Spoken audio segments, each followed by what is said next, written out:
Good evening, ma'am. I am Robert P. Gerson, and I am the one of reporters in Unit 14.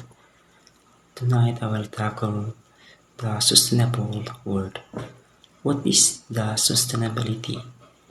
Sustainability consists of fulfilling the needs of current generations without compromising the needs of future generations, while ensuring a balance between economic growth, environmental care, and social well-being. Sustainability refers to maintaining revenue sources, environmental care, and even economic growth in their society. Not even the future generations will benefit, and of the basic example of that business. Have sustained and maintain the profit ever the asset ensure the progress in that you have going to stay the business to grow and expand, and even the future generation will benefit. The ensuring a balance between economic growth, environmental care, and social well-being. Sustainable development. Okay, let's tackle the sustainable development. It provides a mechanism through which society can interact with the environmental without risking damaging the resource for the future.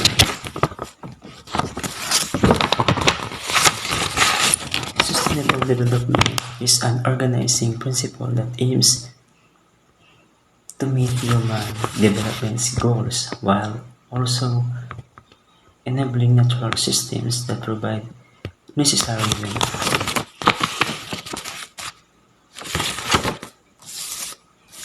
The Sustainable Development Goals, this goal is TGS, aim to transform and work. They are a call to actions to end poverty and inequality, protect the planet, and ensure that all people enjoy health, justice, and prosperities. It is critical that no one is left behind. Sustainability versus sustainability. Sustainability indicates the balance, while sustainability indicates the able to maintain at a certain rate or rate. Stability is the condition of this system whose components tend to remain in the returns to our relationship that was being established. Promoting the sustainability helps create the better environment into which we can thrive while also conserving resources. The future generation, social justice, and a higher quality of a life can be enjoyed by people in the future. Okay, let's move on to Sustainable Development Goals. Sustainable Development Goals and to transform our world. They are call to actions to end poverty and inequality, protect the planet, and ensure all people enjoy justice and prosperity. Sustainable Goals 17 to transform our world shoulders at 17 development stages, or I mean,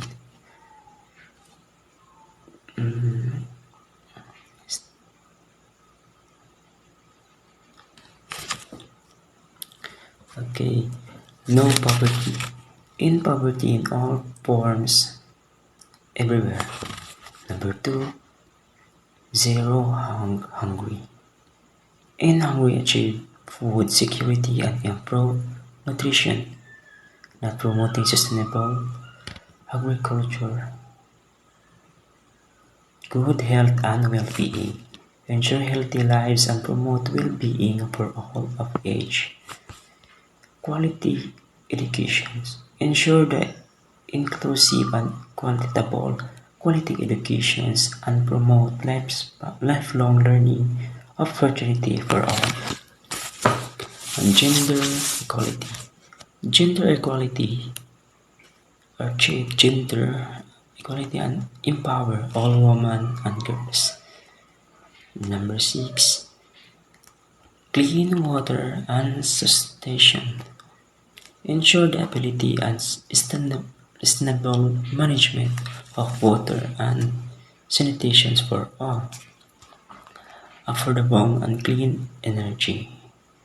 Ensure access to affordable, reliable, sustainable, and modern energy for all.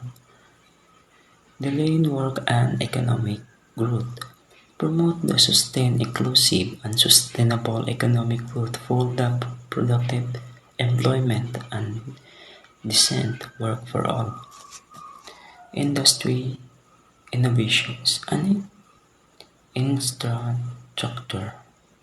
Build religions infrastructure promoting exclusive and sustainable industrializations and foster innovations. Reduce equality. Reduce equality within and among countries and sustainable cities and communities make cities and human settlements inclusive, safe,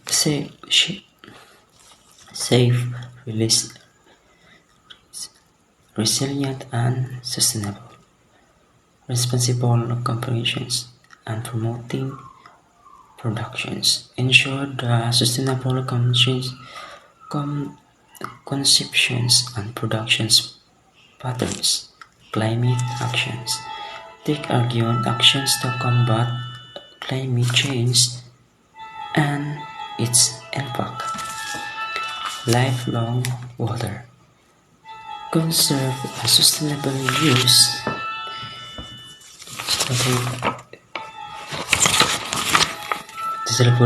the ocean, seas, and marines rescue sustainable development.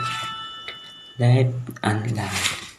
Protect, restore, and promote sustainable use to terrestrial ecosystem sustainability. Manage forests, combat deforestation, health and rivers, land degradations, and help biodiversity laws. Police justice and strong institutions. Promote peaceful and inclusive societies for sustainable development. Provide access to justice for all the build effective, accountable, and inclusive institutions at all ends.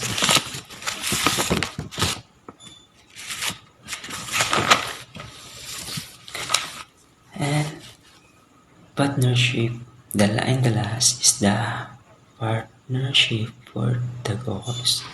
Strengthen the means of our societies and our shared planet depends on a more sustainable world. Sustainable energy. Sustainable energy is the sustainable if it needs a means to meet the needs of the presence without eco-presence of the presence without compromising the ability of future generations to meet their own needs. Most definitions of sustainability energy include the considerations of environmental aspects such as greenhouse gas emissions of social economic aspects such as energy poverty rather. Sustainable technology. Sustainable technology is the combinations of two complement ideas. The first is technology that is meant the recommending improve at apps corporations environmental staples or problems. The second is technology that produced using green or ideologically responsible materials of processes. Cooperate sustainability. is in sense the terms corporate sustainability. To peers to peer the approach to the approach appear to an approach to conducting business that creates sustainability long-term stakeholders, employees, consumer, and societal value. By uh, pursuing, pursuing responsible environmental, social, and economic or governance strategy. And the last topic is sustainable transport. In the last discussion is sustainable transport. Sustainable transport refers to ways to transformations that are sustainable in terms of their social and environmental impacts. Components that evaluating sustainability include the particular interests used for wind, water, and air transport and source of energy, and their infrastructure used to accommodate the transport. And and that's all. By the way, I am Robert P. Garson, reporters, Unit 14 reporters, and the next reporter was report in Miss on this. Thank you. Good morning, ma'am. Sustainable income. At the present time, sustainable development, along with the solidarity called for the Catholic social teaching, can reduce poverty. While every many thousands of years, the stronger economically or physically overcame the weaker. Nowadays, for various reasons, Catholic social teaching, social solidarity, sustainable development, the stronger helps the weaker. And aid may take various forms. The stronger offers real help rather than striving for the elimination or annihilation of the others. Sustainable development reduces poverty through financial, among other things, a balanced budget, environment, living conditions, and social, including equality of income means. Sustainable architecture. In sustainable architecture, the recent movements of new urbanism and new classical architecture promotes a sustainable approach towards construction that appreciates and develops smart growth, architectural, traditional, and classical design. This is contrast to modernist and international style architecture, as well as opposing to solidarity housing estates suburban sprawl. With long commuting distances and large ecological footprints, both trends started in the 1980s. It shall be noted that sustainable architecture is predominantly relevant to the economics domain, with architectural landscaping pertains more to the ecological domain. Sustainable politics. A study concluded that social indicators and therefore as sustainable development indicators are scientific constructs whose principal objective is to inform public policy making. The International Institute for Sustainable Development has similarly developed a political policy frameworks linked to a sustainable index with establishing measurable entities and metrics. The framework consists of 6 core areas: international trade and investments, economic policy, climate change and energy, measurement and assessment, natural resource management, and the role of communication technologies in sustainable development. In United Nations Global Compact Cities Program has defined sustainable political development in a way that broadens the usual definition beyond states and governance.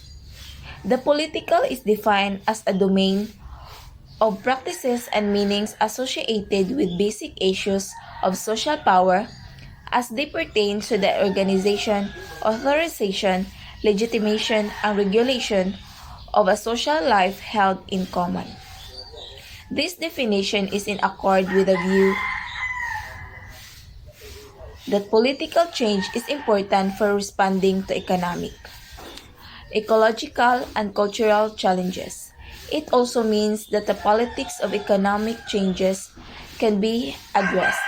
They have, they have listed seven subdomains of domain of the politics. First is organizations and governance. Second, law and justice. Third, communication and critique. Fourth, representation and negotiation. Fifth, security and accord. Sixth, dialogue and reconciliation. Seven, ethics and accountability. This accords with the Brundtland Commission emphasis on development that is guided by human rights principles. Sustainable culture. Working with a different emphasis, some researchers and institutions have pointed out that a fourth dimension should be added to the dimensions economic, environmental, and social do not seem to be enough to reflect the complexity of contemporary society. In this context, the Agenda 21 for Culture and the United Cities and Local Government UCLG Executive Bureau led to preparation of the policy statement. Culture Fourth Pillar of the Sustainable Development, passed on 17 November 2010, in the framework of the World Summit of Local and Regional Leaders. Third World Congress of UCLG held in Mexico City. This document inaugurates a new perspective and points to the relation between culture and sustainable development through a dual approach, developing a solid cultural policy and advocating a cultural dimension in all public policies. The Circle of Sustainability approach distinguishes the four domains of economic, ecological, political, and cultural sustainability. Other organizations have also supported the idea of a fourth domain of sustainable development, the Network of Excellence, Sustainable Development in Diverse World, sponsored by the European Union, integrates multidisciplinary capacities and interprets cultural diversity as a key element of a new strategy for sustainable development. The fourth pillar of sustainable development theory has been referenced by Executive Director of IMI Institution of UNESCO Vito Di Bari in his Manifesto of Art and Architectural Movement Neofuturism, whose name was inspired by the 1987 missions report Our Common Future. The Circles of Sustainability approach used by metropoles defines the fourth cultural domain as practices, discourses, and material expressions, which over time express continuous and discontinuous of social meaning. Sustainable natural capital. The sustainable development debate is based on the assumption that societies need to damage three types of capital: economic, social, and natural, which may be non-sustainable and whose consumption might be irreversible. Leading ecological economist and steady-state theorist Herman Daly, for example, points to the fact that natural capital cannot necessarily be submitted by economic capital. While it is possible that we can find ways to replace some natural resources, it is much more unlikely that they will ever be able to replace ecosystem services, such as the protection provided by the ozone layer, or the climate stabilization function of the Amazonian forest. In fact, natural capital, social capital, and economic capital are often complementarities. A further obstacle to sustainability lies also in the multifunctionality of many natural resources. Forests, for example, not only provide the raw material for paper, which can be substituted quite easily, but they also maintain biodiversity, regulate water flow, and absorb CO2. The loss of biodiversity, for example, is often definitive. The same can be true to cultural diversity. For example, the globalization advancing quickly the number of indigenous languages in dropping at alarming rates. Moreover, the depletion of natural and social capital may have a linear consecution. Consumption of natural and social capital may have no observable impact until a certain result is reached. A lake can, for example, absorb nutrients for a long time while actually increasing its productivity. However, once a certain level of algae is reached, lack of oxygen causes the lake ecosystem to waste known suddenly. That's all, mom. Thank you.